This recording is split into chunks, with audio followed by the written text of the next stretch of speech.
Cassandra always felt like she was keeping me, even though I never spent her money. After her first love returned, she pushed me into another woman's room. Help your big sister close this deal, and there's a reward for you.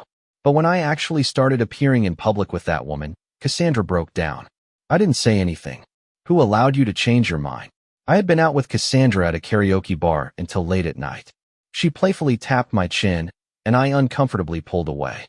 I don't know why, but she always liked to tap my chin, like teasing a puppy or a kitten, even though I was so much taller than her petite frame. But she never did that to Benjamin. She would blush just touching Benjamin's hand, even though Benjamin was always cold and indifferent to her. Even though I was her boyfriend, Cassandra tapped my chin. Vincent, how many years have you been with me? I pushed her hand away. We've been dating for 3 years. Cassandra's best friend teased from the side. Oh, the little puppy is angry, Cassandra. You should buy him something to cheer him up. Cassandra laughed too. What do you want? I shook my head and said nothing. I was tired of explaining. In these 3 years with Cassandra, I hadn't taken a dime from her. My bank cards were neatly placed in her drawer. All the things Cassandra bought me, I put them away untouched. Only once, Cassandra gave me a sketchbook filled with drawings she made as a child. That sketchbook, I kept it. I would lie in bed and look at it when I had nothing to do. But Cassandra still thought I was a little puppy she kept by her side, not her boyfriend. She leaned into my arms, finding a comfortable position like a kitten, her hand drawing circles on my chest. Did you know Benjamin is back? I stiffened. Benjamin, Cassandra's first love. Cassandra had even called out his name when we were intimate. Since she called out the wrong name, I hadn't stayed at her place. Today was the first time I'd seen her in half a month. Like a kitten, she nuzzled her face against me. Vincent, this time, Benjamin and we have to have a resolution. My hand froze, still holding Cassandra. My throat was parched. Stomach acid surged up, burning its way to my heart. The pain took a while to subside before I could manage a dry cough. So what do you mean? Cassandra slipped a card into my hand and nuzzled me again. Vincent, we might be at the end of our road. I looked at the card, saying nothing. For Cassandra, these 3 years, I had poured my heart out. Even if everyone thought I was after her money, I didn't explain anything. I ran out in the pouring rain to hold her because she was afraid of thunder. I flew to another city in the snow to bring back a handful of snow for her, just because she said she wanted to see what snow looked like. But I later found out that the city Benjamin was in had a heavy snowfall that day. What she wanted to see wasn't the handful of snow I brought back. I worried about her stomach problems, her love for alcohol, and her need to de-stress from work pressure. I took care of her painstakingly, even angering my father, who thought I was too caught up in romance. But I still couldn't compare to Benjamin, couldn't compare to a single soft word from Benjamin. My stomach ached terribly. I swallowed, raised the whiskey in front of me, and tilted my head back to drink it down. My stomach hurt even more, but the pain helped me recover. I pushed Cassandra away. Okay. I smiled at Cassandra. As you wish. Cassandra blinked, seemingly surprised I agreed so readily. Cassandra offered, Vincent, I'll help you find a job.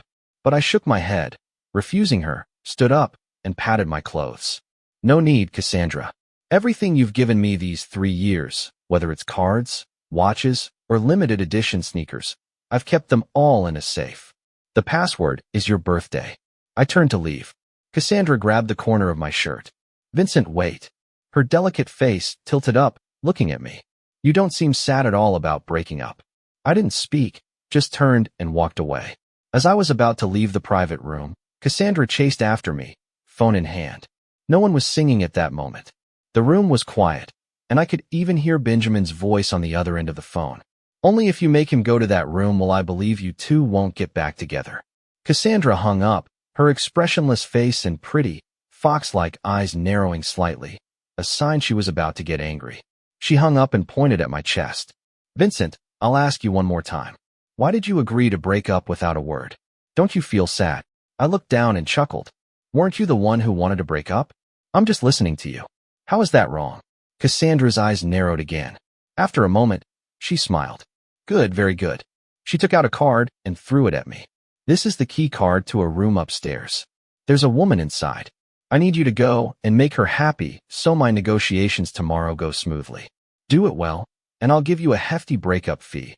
Otherwise, you'll really get nothing. Her fingers slid across my face, Her lips curved upwards, but her eyes were icy. My stomach ached again, along with a pain in my chest. I grabbed her wrist. Cassandra, what do you take me for? Take you for? Cassandra smiled at me. A big toy. If it's good, what's wrong with letting a friend use it? I looked at Cassandra for a long time. This was the woman I had loved for so long. Even her best friend felt it was wrong and stood up to stop her, saying, "That's too much. If you're going to break up, do it properly." But Cassandra stubbornly handed me the room key. "Are you going or not?" I took a deep breath, my heart a desolate wasteland. I looked down at the card for a long time, then smiled. "I'll go." I took the card and turned to leave. Cassandra shouted from behind me, "Vincent, you..." I paused, waiting for her to say something, but she said nothing in the end, not a single word to make me stay. I sighed with a bitter smile. Just this one last time, as she wished. Then I'll sever all reluctance and never look back in this life. I took the elevator upstairs and ran into the hotel manager. Seeing me, he quickly made way.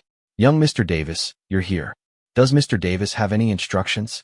I shook my head. "Private matter." "Yes. The room key Cassandra gave me was for my family's hotel in downtown Chicago. Cassandra, too, was a senior executive in my family's corporation. It's just that I hadn't officially joined the corporation yet, so most people didn't know. I was afraid the status difference would spoil our love, so I hadn't told Cassandra. I even knew that the person in this room was a major client of our corporation, because Cassandra's qualification to negotiate with her was something I had fought for with my father. I took a deep breath and pushed open the door. The room was dark, with only a dim standing lamp by the sofa. A slender figure was dozing on the sofa, her naturally curly long hair cascading over her chest, wearing a comfortable and well-fitting beige cashmere dress. This must be the major client, Anastasia. Hearing the door open, she opened her eyes, her long, upturned eyes staring at me without blinking. After a moment, she smiled. "This Cassandra, she really goes all out." She stood up and stretched. I just heard she was keeping a pretty boy and mentioned it casually. I didn't think she'd actually take it seriously. I lowered my gaze. "I'm just here to take a look. If you were just saying it casually, I'll leave." Angry as I wasn't willing to degrade myself. Anastasia raised an eyebrow. "She didn't force you to come, did she? Then I wouldn't dare let you in." I didn't speak. Anastasia frowned. "It really was like that?" "No, I don't do things like this. You should go back." I nodded and turned to leave. After returning home, I shut myself in for 3 whole days without going out. 3 days later, my dad dragged me out of the house, saying he wanted to take me out for dinner to network, to make things easier for me when I eventually took over the family business. My dad and I arrived at the private room, and as soon as I entered, I saw a familiar figure sitting at the table, Anastasia. Seeing me, she raised an eyebrow, her cherry lips parted, but ultimately said nothing. She just smiled meaningfully. I knew she was laughing at me, but I could only pretend not to know, asking after her well-being. No matter how upset I was, business clients still had to be managed. Anastasia raised her glass to toast me. "Young Mr. Davis, to you. There aren't many innocent young men like you these days." She smiled until her eyes crinkled, clearly writing the word foolish in them. I also knew that my circle of friends mostly sought out models or escorts. They were the ones who dumped others, not the other way around. I was the anomaly, going to be someone's kept man and not even succeeding at it. I lowered my head with a bitter smile, raised my glass, and drank it all. Ms. Chun is right. I refilled my glass and toasted Anastasia again. I've made a fool of myself.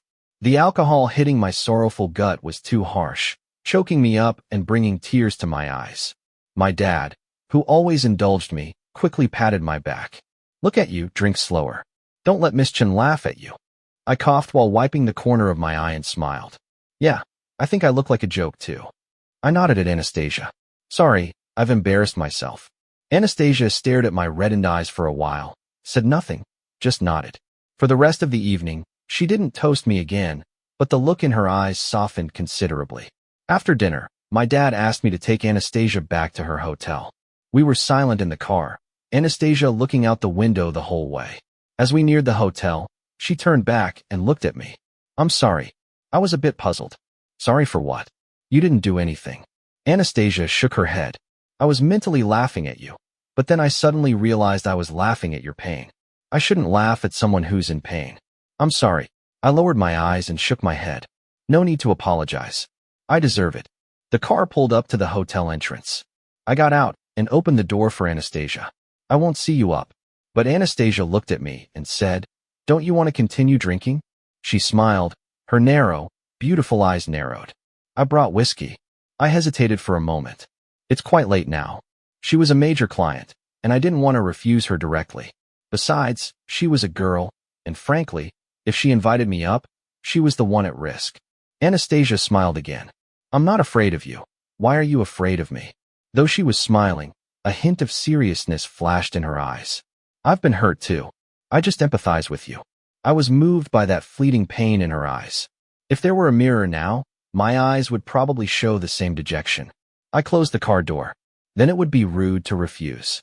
These past few days, whenever I closed my eyes, I dreamed, dreams filled with Cassandra's cold eyes. The room key she threw at me, her and Benjamin looking like a couple. I felt like I couldn't hold on anymore. I really needed a drink to help me forget what my 3 years of sincerity had earned me. I walked into the lobby with Anastasia. The lobby manager respectfully greeted us, about to speak, but a shocked voice overshadowed him. "Vincent." I stiffened. It was Cassandra's voice. She sounded surprised, but more so angry. "What are you doing here?" I turned my head and saw Cassandra coming out of the hotel restaurant with a few clients. Her eyes narrowed at me. She looked at me, then at Anastasia beside me, and forced a smile. "Miss Chan, it seems my recommendation suits your taste." Anastasia smiled and linked her arm with mine, nodding at her. "I like him very much." I was stunned by Anastasia's action. Cassandra was too. Her face turned pale, her voice a little unsteady. "Miss Chan, could I borrow Vincent for 2 minutes?" I suddenly remembered I have something to ask him. Anastasia looked at me, and seeing no objection, she shrugged. "Just 2 minutes. Okay, we're in a hurry to go upstairs." Cassandra bit her lip and beckoned to me. I didn't move. Cassandra gritted her teeth. "Vincent, could you come here for a moment, please?" Her delicate, beautiful face was full of shock and anger, the coldness in her eyes accumulating. I took a deep breath and walked towards her. I didn't know what else she had to say to me at this point. Surely she wasn't going to apologize. Cassandra pulled me a few steps further away, her fingers icy. Her face darkened, and she gritted her teeth. "Vincent, are you disgusting or what?" I was stunned. I could accept her saying anything about me, but calling me disgusting, I couldn't accept that. "How am I disgusting?" I pressed my lips together and asked her. Cassandra's eyes seemed to burn with a cold fire. "I thought you wouldn't actually go upstairs. You actually went up." She scanned my face, my neck, looking like she wanted to check my whole body. "What did you two do, huh?" Looking at her furious state, I suddenly felt surprised and amused. I looked down at her trembling hands and asked her, "Weren't you the one who told me to go up?" "Cassandra, I was just listening to you. I was trying to make you angry. I was angry at you."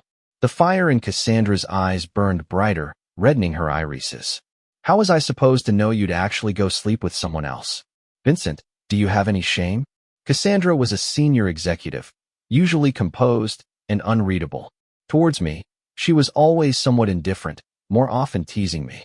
But at this moment, her eyes were red, her lips trembling with anger, like a child whose favorite toy had been snatched away. It added a touch of authenticity like when she was a child. I closed my eyes and sighed. "Cassandra, I should go? We're over." After speaking, I turned and walked towards Anastasia, letting Anastasia link her arm with mine, and took the elevator upstairs. Cassandra's low voice came from behind, angry and panicked. "Vincent." I hesitated for a moment, but still strode forward without looking back.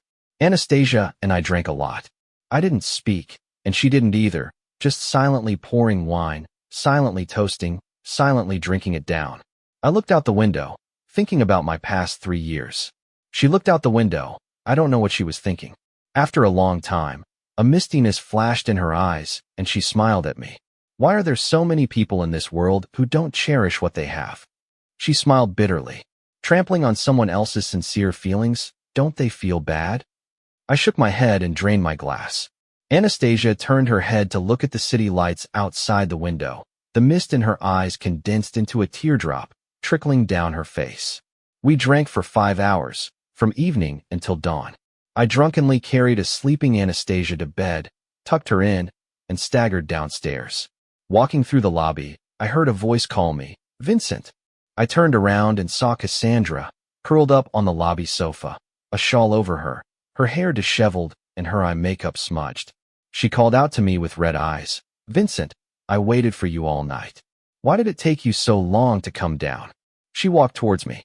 I thought about it carefully. You're not that kind of person. Nothing happened between you two, right? I rubbed my temples, speechless. The post-drinking headache was splitting, bringing back the pain in my chest. Cassandra was staring at me, seemingly determined not to give up until she got an answer. I suddenly wanted to laugh. It used to be me waiting for her night after night, unable to sleep, waiting for her to say she was working overtime. But the office building was completely dark, and on her best friend's social media, Benjamin would be there, smiling ambiguously, clinking glasses with Cassandra again and again and again until I gave up.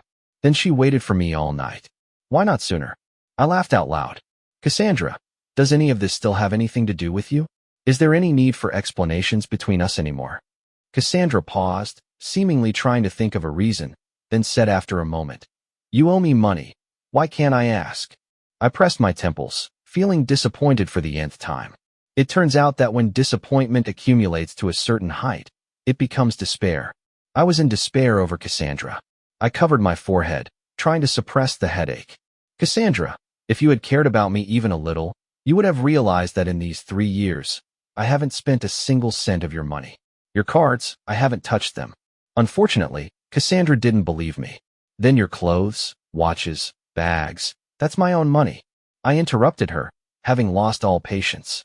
Cassandra, everyone around you fawns over you for your money, so you think everyone is like that, but I'm not. I told her word by word. I'm different from them. Cassandra bit her lip. Vincent, why don't we talk again? I shook my head. Talk about what, Cassandra? I decided to rip open the old wound in my heart and make things clear to her. Are we talking about how every time Benjamin called, you would push me away to go to him? Or how as soon as Benjamin came back, you kept working overtime when the office building was dark and even the security guard was asleep? Or how with just one word from Benjamin, you wouldn't even give me the mercy of a proper breakup, pushing me into another woman's room, treating me like a toy?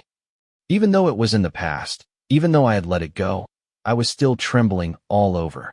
Those past events turned into steel needles, densely pricking my heart, making it hard for me to breathe. I took a deep breath and asked Cassandra, "So what do you want to talk about?" I forced a sarcastic smile. Or have you decided you don't want Benjamin anymore and want me to come back?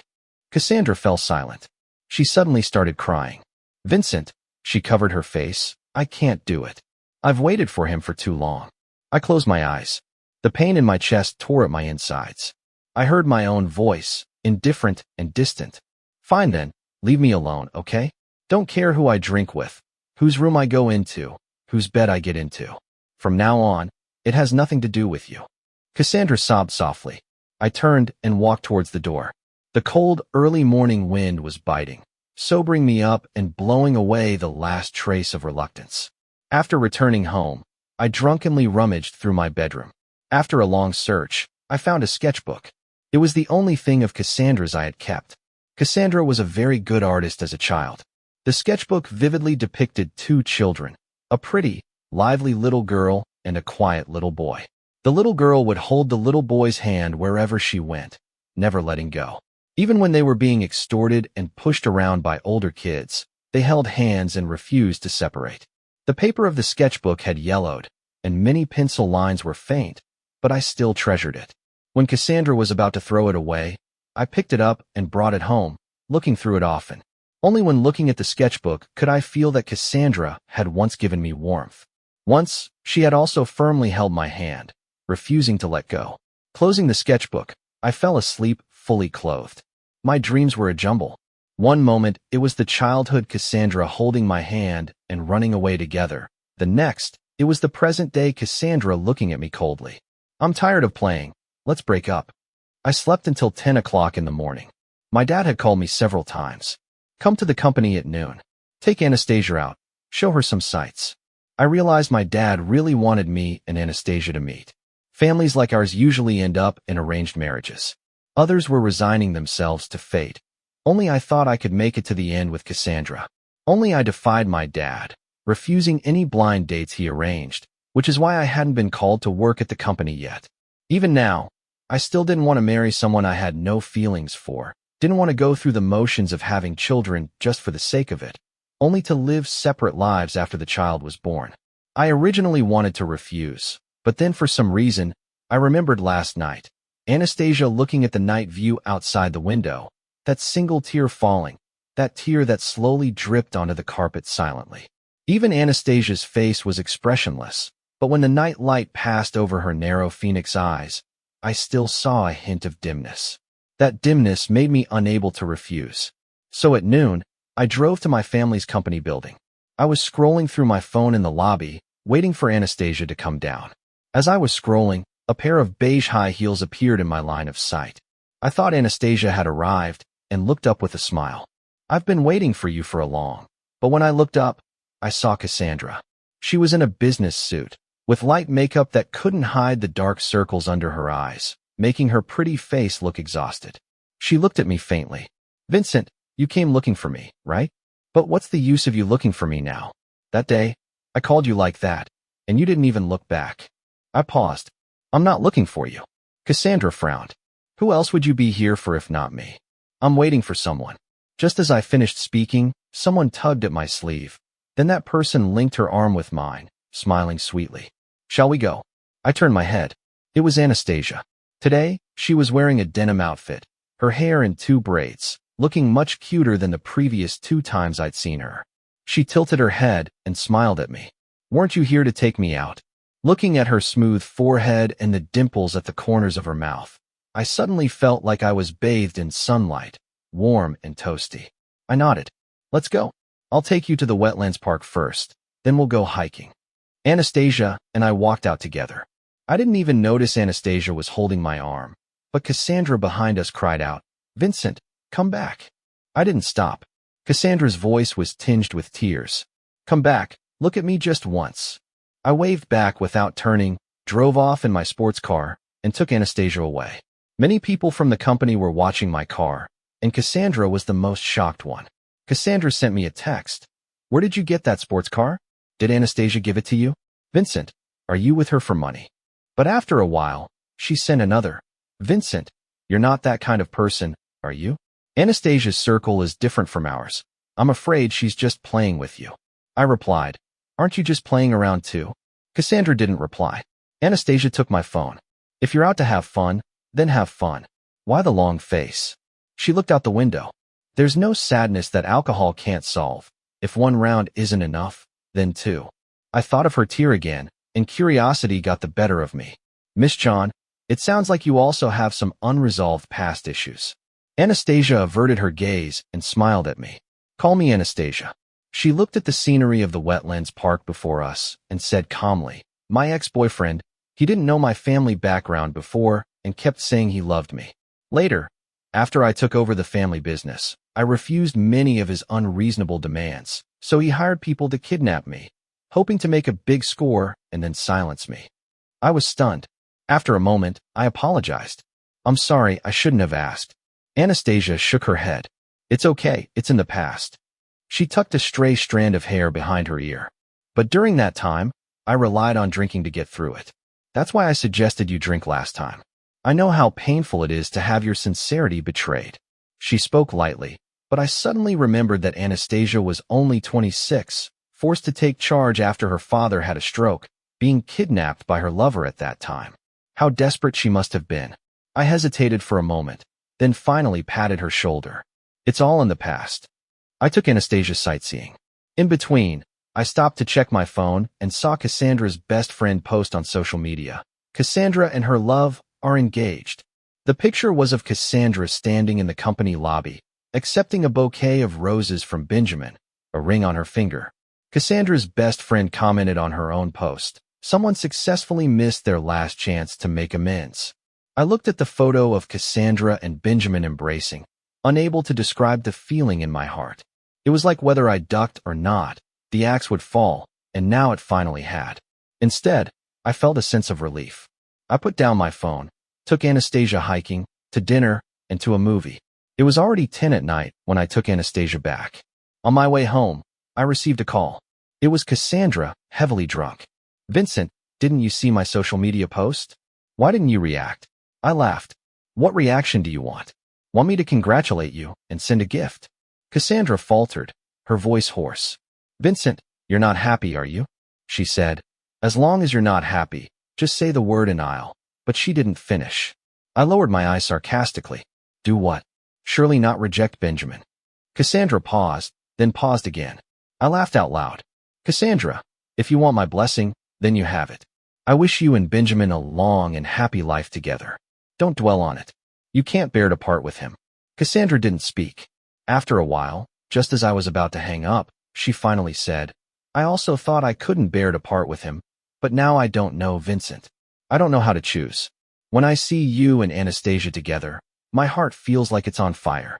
I hung up without a second word. Disappointment can be mended, but despair cannot. My dad, seeing I was no longer groveling for some inexplicable female employee and had moved back home, was relieved and told me to start working at the company soon. I would start by collaborating with Anastasia. During this time, Cassandra sent me a text. "Vincent, I regret it." I ignored her and blocked her from phone to WeChat. Even Weibo, QQ, TikTok, and Little Red Book were not spared. I made her completely disappear from my world. Cassandra's best friend cursed me out on social media, blaming me for driving Cassandra crazy. Later, even Benjamin called me. "Vincent, you play hard to get very well. Too bad you're just a plaything. Cassandra won't take you seriously." After hanging up, I looked at the custom-made suit my dad had ordered for me and fell into deep thought. I wondered if Benjamin knew that his new boss, parachuting in tomorrow, was named Vincent.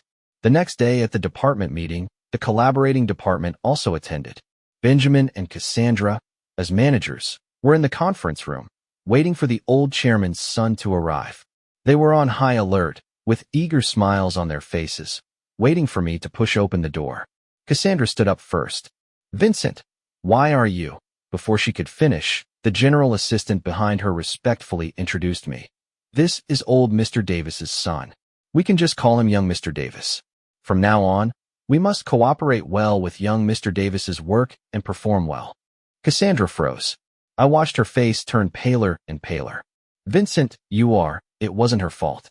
She didn't know I never came to the company, never mentioned my background, and was so obedient and easy to please. Who would have thought I was my father's only son?" I sat down and gestured for her to sit as well. "Manager Lynn, please don't be so formal. Sit down and talk." Cassandra remained frozen as if she couldn't move. It was Benjamin who pulled her down, and Benjamin's face was even uglier, turning a purplish red. I looked down at the documents and had them report one by one. When it was Cassandra's turn, she stammered and was interrupted by me. "Manager Lynn, if you can't speak clearly, find someone who can." What I was dealing with now was the family business my father had worked so hard to build, not a place for my personal feelings. Benjamin was actually okay. Apart from his trembling hands fumbling with the documents, everything else was passable. The meeting lasted an hour. After it ended, just as I walked out of the conference room, Cassandra, as if she had just snapped out of it, chased after me. "Vincent, you." Unfortunately, this time too, she couldn't finish her sentence because Anastasia was waiting outside my office, holding a bouquet of sunflowers. Everything went smoothly, she smiled sweetly, the sunlight from the window shining on her and the sunflowers, warm and bright. I smiled and accepted them. "Thank you, come in and sit." Cassandra wanted to follow, but I closed the door, blocking her outside. Anastasia sat opposite me, helping me arrange the sunflowers. "Young Mr. Davis, our collaboration will temporarily end next month," she smiled and said. "I probably won't be coming here so frequently anymore." I suddenly felt a little lost. I didn't know why, but after thinking about it, I attributed this feeling of loss to her companionship during my most difficult times. I watched her arrange the flowers for a while, and then on impulse, I asked, "Then can I still find you in your city?" Anastasia looked up at me, her eyes sparkling. After a few seconds, she smiled and looked down. "You're welcome anytime." I swallowed, suddenly feeling nervous, as if there was more I wanted to say, but the office door was abruptly pushed open, interrupting me. I looked over annoyed. Cassandra burst in recklessly, her eyes red, her usual competence gone. Are you really the only son of the Davis family? I nodded. Anastasia smiled, and, yes, Manager Len. You treated Mr. Davis's son like a puppy, keeping him for 3 years. Cassandra's face turned even whiter. Why didn't you tell me? I looked at her exquisitely made-up face and suddenly realized I couldn't find her childhood appearance on it anymore. I closed my eyes, completely disappointed, and decided not to hide it anymore. Cassandra, I'm not just the Davis family's son. I had another name when I was little, Marcus Black. Cassandra slumped to the floor, knocking over a teacup in the process. Her hand was cut, bleeding profusely, but she seemed oblivious, just staring at me blankly, as if she didn't recognize me. After a while, she suddenly seemed to remember something terrifying. Then what on earth have I done? She seemed to be asking me, and also herself. What on earth have I done? When I was little, my dad was a rich second generation, and I took my grandfather's surname, Black. But my grandfather got addicted to gambling, lost the family fortune, and abandoned my grandmother and our family, running away.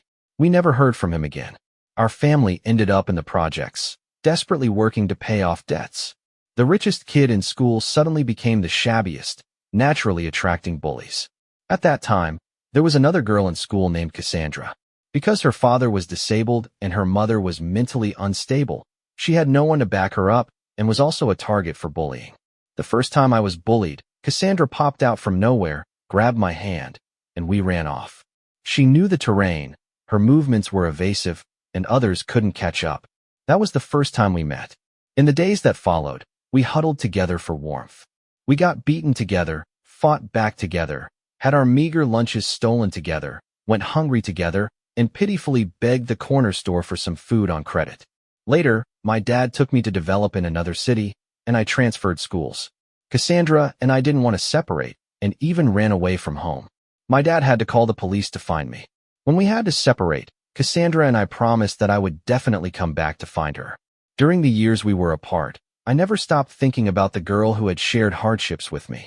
Fortunately, my family later made money and could come back to develop. Unfortunately, my grandmother died from overwork.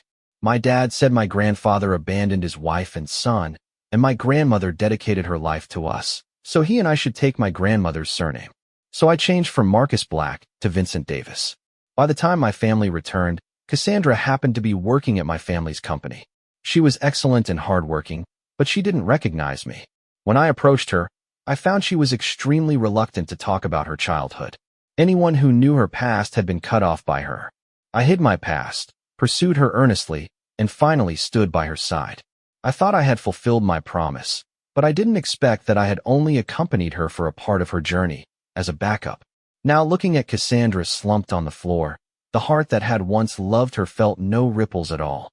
But the childhood Marcus was crying grievously in my heart. We clearly promised to be together when we grew up. Back then holding hands was more intimate than anything.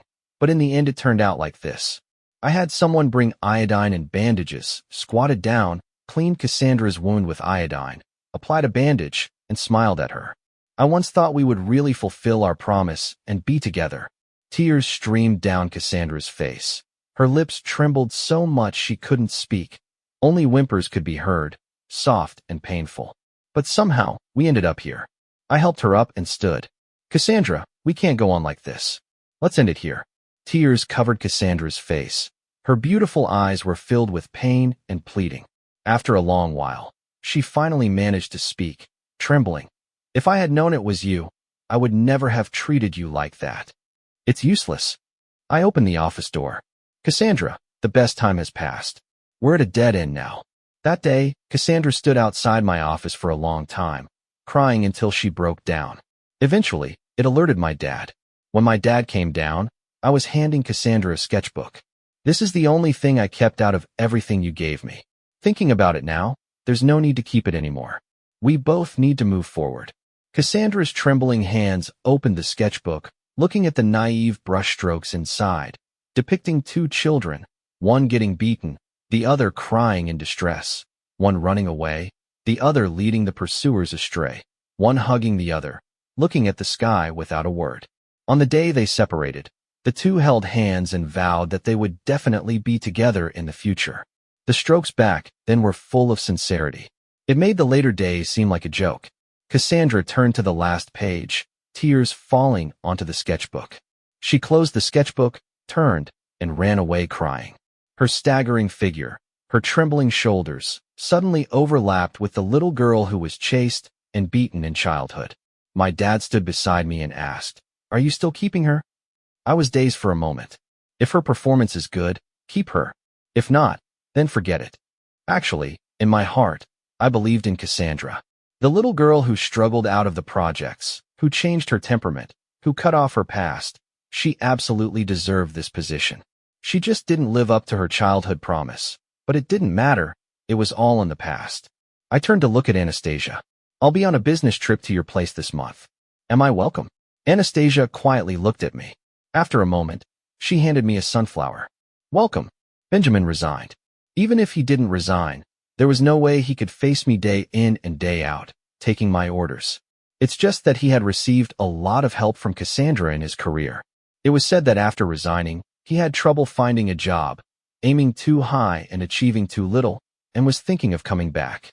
But I don't take back exes, nor do I accept being someone else's fallback. Career, relationships, all the same. After that day, Cassandra took leave. Someone who hadn't taken a vacation in years took a whole month off. A month later, she stood waiting for me downstairs at the company. She had lost a lot of weight. Her hair had grown longer and untrimmed, and her sophisticated suits were replaced with casual wear, the same matching set she had bought with me back then. Seeing me, she started crying before she even spoke. "Vincent, this past month, I visited every temple I could find, hoping for a way to turn back time." She smiled bitterly. "I know it's absurd, but I can't control myself. What if there really are gods and Buddhas who heard me? If time could really be turned back, I would die before treating you like that."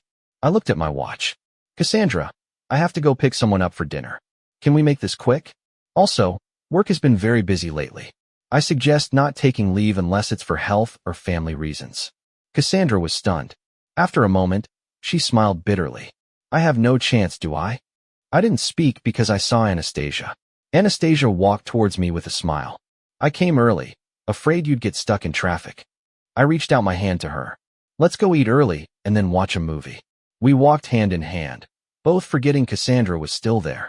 A low sobbing sound came from behind. "Vincent, I came to resign this time. I can't face you anymore." Anastasia paused and looked at me. "Should you try to persuade her?" I shook my head. "No need." I turned back to Cassandra and smiled, as sincere as when we were children.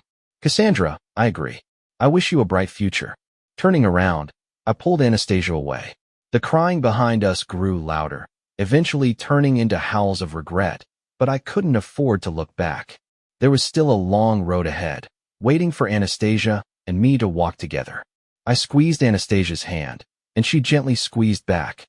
This time, neither of us would let go. "Cassandra's extra. I don't like people bringing up my childhood. Those were my most shameful, unbearable years. Later, I studied and worked like my life depended on it, all to shake off that childhood shadow, the shadow of being laughed at, bullied. But the only thing I could never shake off was a child's smiling face. His smile was very sincere. His name was Marcus. His family used to be very rich, but later they fell, becoming one of the bullied. I usually didn't meddle, but when Marcus's family was rich, he was the only one who didn't look down on me and even gave me milk. That carton of milk was imported. He handed it to me without a second thought. I think he didn't remember, but I always did. So after his family fell, I couldn't help but approach him, help him, get myself into trouble, and got beaten many more times for him. Once I was beaten so badly I couldn't breathe. I didn't tell Marcus. I was afraid he'd feel bad. He was the only person in my cramped destiny who smiled like sunshine, and I didn't want him to feel bad, not even if it meant getting beaten. Marcus and I gradually became like conjoined twins, always together. In his childish voice, he earnestly vowed to me, "When I grow up, I'll work hard to earn money and marry you." Children back then thought marrying someone was the guarantee of never being separated. I matured earlier than him. I knew it wasn't realistic. Poor kids like us couldn't like each other, otherwise one would drag the other down to hell. But for some reason, I still nodded. "Okay, I'll wait for you." Even today, looking back, I still don't know why I nodded. Later, Marcus had to transfer to a school in another city near Boston. He hugged me and cried. I always followed the principle of less trouble is better, but that day, it was like my mind was clouded. Why don't you run away from home? We can survive by picking up trash. Marcus nodded vigorously, and we ran hand in hand to the outskirts of the city, walking. We were naive back then, truly believing we could survive on our own efforts. But in less than a day, Marcus was found by the police. No police looked for me, because my parents didn't even report me missing. The police took us back. When we had to separate, Marcus cried, sobbing, hugging me tightly. Cassandra, wait for me. I'll definitely come back for you. By then, I already knew that even adults' words couldn't be trusted, let alone a child's. But when Marcus said that, for some reason, I believed him. I didn't cry, but I nodded very seriously. I'll wait for you. 10 years passed. My father was disabled, but a gambler. When he lost, he'd sell things from home. Eventually, he pinned his hopes on me. If you sleep with the casino owner for one night, we father and daughter can turn things around. He even brought the casino owner home to inspect the goods. But that day, my mom had an episode and started attacking people with a kitchen knife. When my mom was lucid, she loved me. She hugged me and said, "You go, never come back." I fled with my ID. My mom set fire to that dilapidated home. From then on, I had no home. I worked desperately and got into the Davis Corporation. My colleagues all knew I was not to be trifled with. If anyone got in my way, I would resort to any means. I couldn't help it. It was an instinct, ingrained in me from my childhood experiences. Old classmates heard I had made it and came to flatter me, but they didn't expect how frantically I rejected everything about my past. If anyone mentioned they knew the old me, I would immediately block them without a second's hesitation. That was my shame, my sore spot, my festering wound that couldn't be touched. The innocent little girl Cassandra had disappeared. In her place was the current Cassandra, without a moral compass, only seeking pleasure. I binged on alcohol, partied, and lived recklessly. I pursued Benjamin, who came from an intellectual family and was highly educated, like chasing an unattainable dream from my childhood. In my childhood dreams, I was a university professor. Even though I knew Benjamin was stringing me along, I was like a donkey lured by a carrot, exhausted but unwilling to give up. Others pursued me too, including rich men, but I couldn't stand rich men. Every detail of their extravagance painfully pricked the self-esteem that had been crushed into dust in my youth. They didn't know what it meant to lack money, and I didn't know what money was. That deep-seated insecurity was something I could never truly change.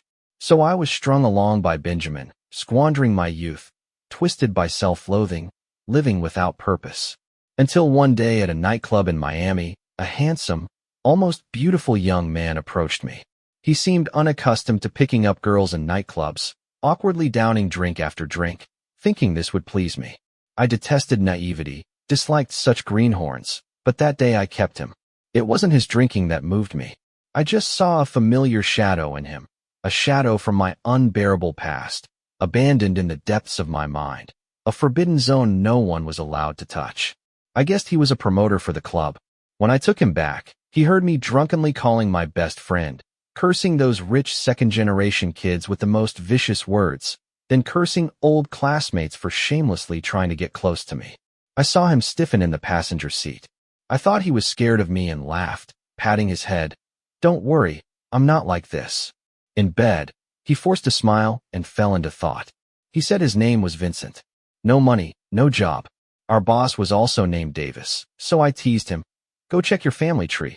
Maybe you're a distant relative and can freeload." Vincent smiled uncomfortably. Vincent was good-looking and had a great physique, and soon I wanted to live with him. Vincent was a very pure and kind person. I gave him cards, bought him things, and showered him with luxury items, but he never became materialistic. I even thought he had the talent to be a monk, so detached from worldly desires, yet he was so devoted to me. Even when everyone said I was just playing with him, he still seriously wanted to make this relationship work. It went on for 3 years. People aren't made of stone. How could one not develop feelings? Every night, I woke up screaming from nightmares about the past. I hid in his arms. Every time I drank until I was miserable, crying for my mom, Vincent would rush to me saying, "I'll love you for your mom." Every time I was so jealous of rich people that I became distorted, Vincent would silently listen to my most shameful thoughts, silently patting my back. 3 years passed. I told everyone I was just playing around, but I knew it wasn't true anymore. I had developed feelings too. I even thought if worst came to worst, I could get Vincent an admin job or something, and then we'd just get married. But just as I decided to settle down in the 3rd year, Benjamin came back.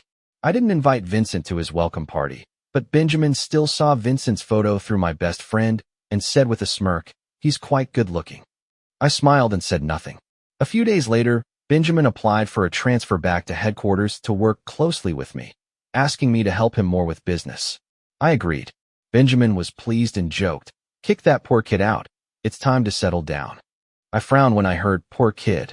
I don't like people using the word poor to describe others, and I especially disliked it when people described Vincent that way. But in front of me was Benjamin. Marrying him meant I could integrate into an intellectual family, and my future children could become university professors. For me, my childhood misery and self-loathing had long twisted into a gaping, bloody maw in my heart, sharp and ferocious, devouring all my emotions, all my conscience. I wanted to completely break free from the brand my past had seared onto me, to become a completely new person, a Cassandra who had eradicated her past. Those few days, I didn't dare look at Vincent. I didn't even dare say much. Vincent, however, thought I was under too much stress and even considered buying a cat to help me relax. He made soup for me, invited me hiking, cautiously and carelessly. After much thought, I decided I still had to get drunk to tell Vincent. I invited my best friend and Vincent to sing karaoke, drinking whiskey like there was no tomorrow. The whiskey burned my nose, making me cough until tears streamed down my face. When I was drunk and collapsed, I lay in Vincent's arms, smiled, and told him, "We're at the end."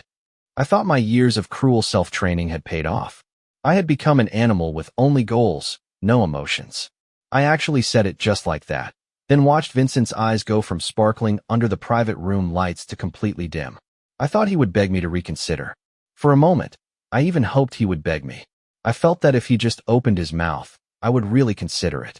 But he just stood up quietly, nodded, turned, and walked away, as if these 3 years, all the companionship and closeness, meant nothing to him either. I was instantly furious. Originally, Benjamin had said he suspected I had real feelings for Vincent and wanted me to push Vincent towards our new major client before he could feel at ease. We had also heard that this major client had just gone through a breakup and was said to be very depressed, making her vulnerable. This suggestion was for our own good. Given my ruthless nature, I would definitely have agreed. But that day, I actually hoped Vincent would beg me not to break up. Then maybe I would reconsider Benjamin and certainly wouldn't push Vincent to someone else. But Vincent showed no lingering attachment. This pierced my heart. I smiled and gave Vincent the room key. "Go keep the client company, and your big sister will give you a breakup fee." At that moment, Vincent had already reached the doorway, the corridor light illuminating his face. I saw a fleeting pain in his eyes. But this paradoxically made me happy. At least he was in pain because of me. I thought I was mentally prepared, but I never expected that seeing Vincent and Anastasia together would make me feel so awful. My entire heart felt like it was being ruthlessly squeezed by an invisible hand, fingernails digging into the flesh, then twisting until it was a bloody mess. This pain exceeded my tolerance, even though I was known for my endurance and forbearance. I disregarded the major client's feelings and rushed up to question Vincent, even though I no longer had the right to question him. And Vincent, who had always been gentle, looked at me coldly for the first time, telling me I no longer had the right to control him. He smiled sarcastically. "Could it be you're thinking of giving up Benjamin?" I thought I would shake my head without hesitation. Who wouldn't choose Benjamin? But at that moment, I actually hesitated. Reason kept telling me that Benjamin was my only choice to completely break free from my past, but a voice in my heart lamented. "Can you let go of Vincent? Are you willing to? How could you be willing?" I grew up in the harshest environment. I had long been accustomed to obeying rational choices. At that moment, crying, I said I couldn't let go of Benjamin. The voice in my heart sighed deeply, seemingly foreseeing the future pain and loneliness. After Vincent left, I had nightmares every day. In every nightmare, a group of people chased me relentlessly, chasing, chasing. A figure was always by my side, fleeing with me, but I couldn't see his face clearly. Every night, I woke up crying, habitually reaching out beside me, searching for Vincent's figure, but he wasn't there. More than once, I sat dumbfounded until dawn, telling myself over and over, I'll forget eventually, just like childhood. If you want to forget, you will. But I discovered, this time was different. Vincent was different. I couldn't forget. When I saw Vincent at the company picking up Anastasia, panic, jealousy, and pain overwhelmed me. I even wanted to rush up, grab Vincent, and beg him in front of Anastasia to get back together. Watching him drive away in a sports car, I panicked even more. I was afraid that if he was happy with Anastasia, he wouldn't come back. I called Vincent, saying Anastasia was just playing with him, telling him not to take it seriously. Actually, God knows I had no good intentions. I just couldn't accept Vincent looking at another woman with those eyes. But Vincent replied lightly, "Weren't you just playing with me too?" I was stunned. I had nothing to say. Yes, what right did I have to teach Vincent how to judge people? Wasn't I the one who treated him the worst? That day, Benjamin proposed to me, and I dazedly agreed. I knew I had no way out. Benjamin was all I had left, but my heart still lamented that I had lost something important, leaving a void in my heart, empty. I had imagined Vincent in countless roles, a club promoter, a gigolo, an 18th-tier actor, even a waiter. The one thing I never expected was for Vincent to be the heir to Davis Corporation. When he parachuted into the conference room, I was shocked. I was shocked because after years of fighting my way up, I instinctively felt my career was in crisis. But after the shock, another kind of panic set in, a panic I couldn't quite explain. It felt like the greatest pain of my life was about to arrive. I was terrified. I disregarded my dignity, chased Vincent to his office, and even begged him to look at me again. If he looked at me again, maybe he would remember that he once loved me. But he didn't look at me. He was looking at Anastasia, with the same eyes he used to look at me. I never thought that seeing Vincent look at another woman so tenderly would cause me such intense pain.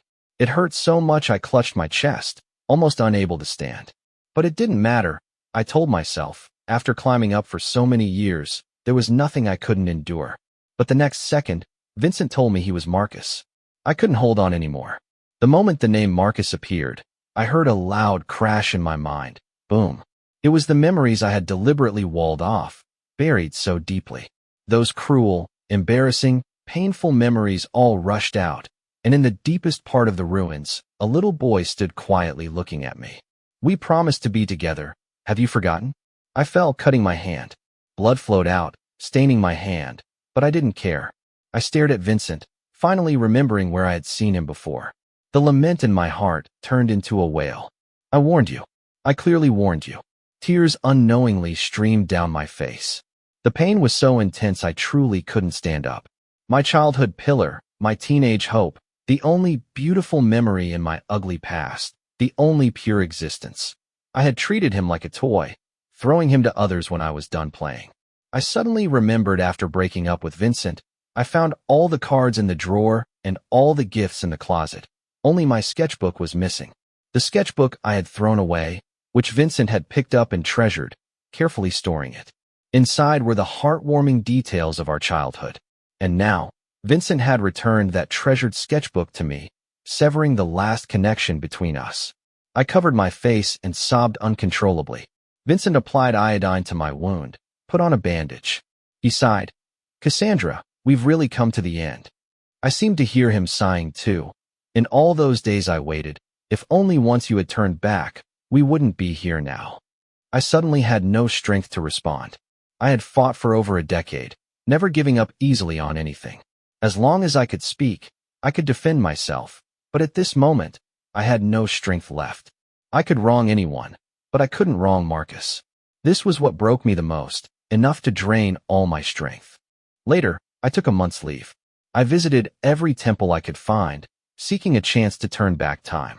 This seemed to become my solace for living. Unfortunately, a month later, time was still moving forward. My despair grew daily, as did my longing for Vincent. I couldn't help but go see him. He was in a sharp suit, smiling, looking very happy. I suddenly realized that was a happiness I had never seen, one I had never given him. I knew I should let him go, let him continue to be happy like this, but I was still unwilling. I really, really missed my Marcus, my Vincent, besides my mom, the only person in the world who had been good to me, even good to me twice. I begged Vincent to give me another chance, but he interrupted me, smiling as he looked ahead. I turned my head. Anastasia was standing there. She was wearing a beige dress, standing in the sun, gentle and bright. Her smile stung me. It was a smile that I, living in the shadows, could never possess. The long-lost self-loathing resurfaced. I retreated into a corner, watching Vincent and Anastasia walk away hand in hand, savoring the excruciating pain of being consumed by jealousy. At this point, I understood I had lost all chances. It was time for me to exit, quit my job. I used to be someone who only wanted to climb up, but overnight, I lost my spirit. I broke off the engagement with Benjamin. Benjamin once asked me, "Is it because I can't find a job now, so you look down on me?" I shook my head. No, it's that I look down on myself. I stiffened. The Good Times corner store faced the playground. That was where Marcus and I used to sit and watch the stars. Back then, little Marcus pointed at the sky and told me, "Cassandra, my Aries is here, and your Scorpio is over there." I didn't know if he was pointing correctly, but I went along with him. They're not far apart, so that means Aries and Scorpio are good friends and will never be separated. Marcus scratched his head and laughed. Just like us, never separated. I minded the corner store, watching the stars over the playground. I still can't tell where Aries is or where Scorpio is, but it doesn't matter. As long as they were all stars Marcus and I looked at together, as long as I still have those memories. Later, I remained alone until old age. News about Marcus often appeared online. He married Anastasia and had a son and a daughter.